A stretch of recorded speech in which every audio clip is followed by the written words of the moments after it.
বিশ্বনবী সাল্লাল্লাহু আলাইহি ওয়াসাল্লাম বলেন, মান সাল্লা ইরাইন ফাকাদ আশরাকা ওয়া মান সামা ইরাইন ফাকাদ আশরাকা ওয়া মান তাসাদ্দাকা ইরাইন ফাকাদ আশরাকা।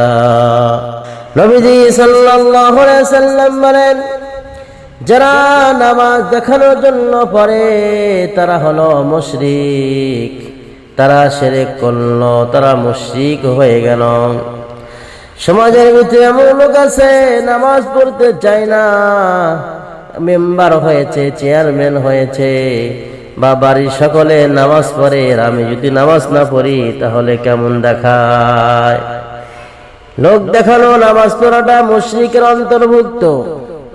নবীজি সাল্লাল্লাহু আলাইহি ওয়াসাল্লাম বলেন, মান সাল্লা ইরাইন ফাকাদ আশরাকা, যে ব্যক্তি মানুষ দেখানোর জন্য, লোক দেখানোর জন্য নামাজ পড়ে সে মুশরিকি কাজ করলো।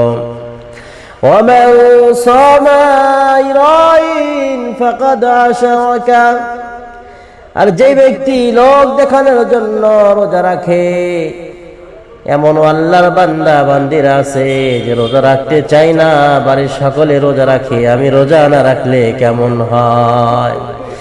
আমি একজন মান্যগর মানুষ, আমি যদি রোজা না রাখি লোকজন আমাকে কি বলবে?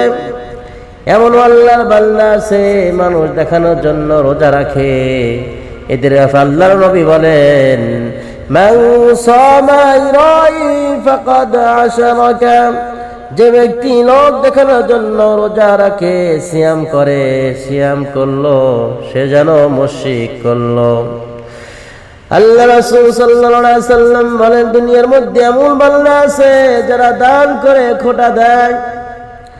ও বান্দা, সারা জীবন তুমি আমার বাড়িতে গোলামি করেছো, সন্ধ্যাবেলা আমি তোমাকে চাল না দিতাম তোমার পেটে ভাত যেত না, যদি তোমাকে মজুরি না দিতাম, খেতে না দিতাম, তাহলে তোমার কপালে খানা জুড়তো না, এখনো তোমার পেটে চাপ দিলে তোমার ভিতর থেকে খানা বের হয়ে আসবে। এরকম মানুষ বলে কি বলে না? অবশ্যই বলে, যখন পর্যন্ত আমার বাড়ি খানা তোর পেটে আছে। বিশ্বনবী সাল্লাল্লাহু আলাইহি ওয়াসাল্লাম এই সকল লোকদের ব্যাপারে বলেন, মান তাসাদ্দাকা ইরাইন ফাকাদ আশরাকা, যারা দান করে খোটা দেয়, তাদের ব্যাপারে নবীজি সাল্লাল্লাহু আলাইহি ওয়াসাল্লাম বলেন, তারা শিরক করলো, তারা মুশরিকি কাজ করলো।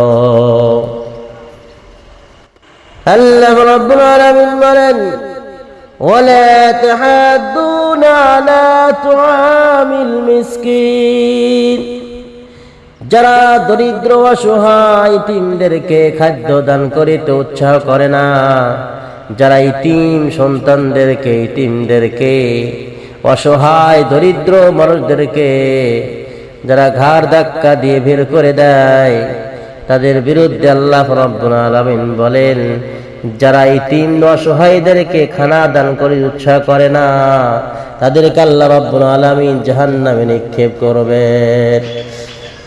আল্লাহ রাব্বুল আলামিন বলেন, ওয়া তাকুলুনা তুরাস আকলাল লাম্মা, আর যারা প্রাপ্য অধিকার, যাদের প্রাপ্য অধিকার থেকে বঞ্চিত করবে, তারা সম্পদ থেকে, তারা ধন সম্পদ থেকে একে অপরকে তারা মাহরুম করবে, এদেরকে আল্লাহ তাআলা কিয়ামতের ময়দানে তাদেরকে জাহান্নামে নিক্ষেপ করবে। ওয়াতুহিব্বু মাল হুব্বান জাম্মা, কারণ হলো যে মানুষ অধিক পরিমাণে সম্পদ মুহাব্বত করে, যার কারণে মানুষ ইতিম অসহায়দেরকে খাদ্য দানে উৎসাহিত করে না। ইতিমের মাল যারা আত্মসাৎ করবে, তাদেরকে আল্লাহ তাআলা কিয়ামতের ময়দানে জাহান্নামে নিক্ষেপ করবেন।